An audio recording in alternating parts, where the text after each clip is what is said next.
কাটতে চলেছে পশ্চিমী ঝঞ্ঝা, তাই ফের এক দফা পারদ পতনের শীতের আমেজ রাজ্যে। হু হু করে উত্তরে হাওয়া ঢুকবে, ফলে 4 থেকে 5 দিন স্থায়ী হতে পারে শীতের লাস্ট ইনিংস। শনিবারের মধ্যে 2 থেকে 3 ডিগ্রি পারদ পতনের সম্ভাবনা। কলকাতার রাতের পারদ আরও একবার নামতে পারে 13 ঘরে।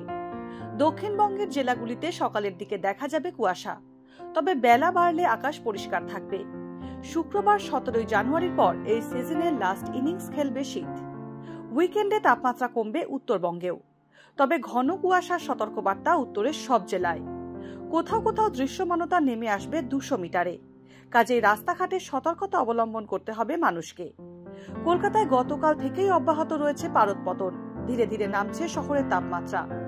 গতকাল রাতের তাপমাত্রা 16.6 থেকে কমে দাঁড়িয়েছিল 15.4 ডিগ্রি সেলসিয়াসে। দিনের সর্বোচ্চ তাপমাত্রা 25.3 থেকে কমে 24.1 ডিগ্রি সেলসিয়াস। সেই ধারা বজায় থাকার পূর্বাভাস রয়েছে আজও। ডাউনলোড করুন এই সময় অ্যাপ iOS ও অ্যান্ড্রয়েডের জন্য।